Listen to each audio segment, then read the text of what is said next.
Dans cette nouvelle vidéo, vous allez découvrir les différents types de feux, ainsi que les différents extincteurs à utiliser. Nous l'avons vu précédemment, il existe trois types de matières, solide, liquide ou gazeux. Les feux de classe A sont les feux de type solide, comme le bois, tissu, papier, plastique et carton. Ces feux ont la particularité de former des braises. Les matières liquides sont reprises sous la classe B. On y retrouve dedans, à titre d'exemple, les hydrocarbures, les solvants, l'essence, l'alcool et les peintures.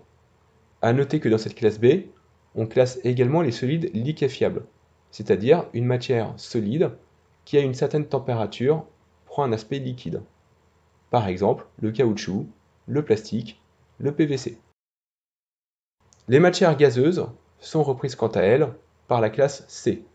Par exemple, le butane, propane et acétylène qu'on retrouve en bouteille, ou encore le gaz de ville qui est le méthane. Les feux de classe D sont spécifiques et reprennent les métaux.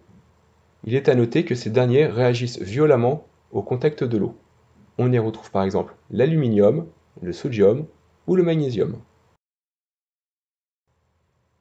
Enfin, les feux de classe F reprennent les auxiliaires de cuisson, c'est-à-dire l'huile ou les graisses végétales. Le plus souvent, on retrouve ces feux en cuisine, il s'agit ni plus ni moins du feu de poêle ou de feu de friteuse. Concernant les extincteurs, ils sont de trois types. Eau plus additif, dioxyde de carbone ou CO2, et enfin la poudre.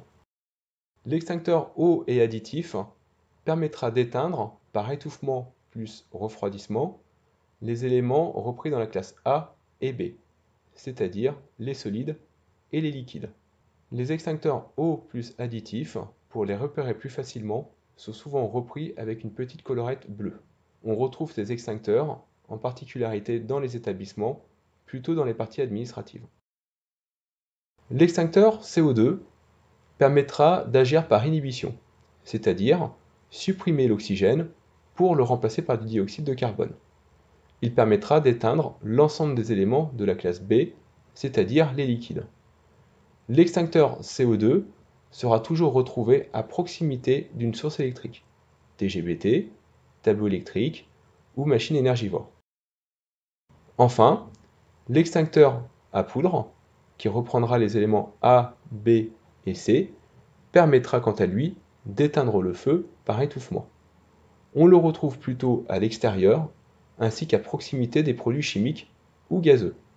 Il sera quant à lui repris avec une petite collerette de couleur jaune.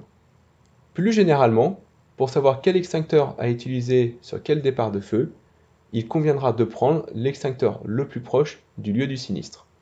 En effet, par prévention, ces derniers sont toujours placés de façon judicieuse.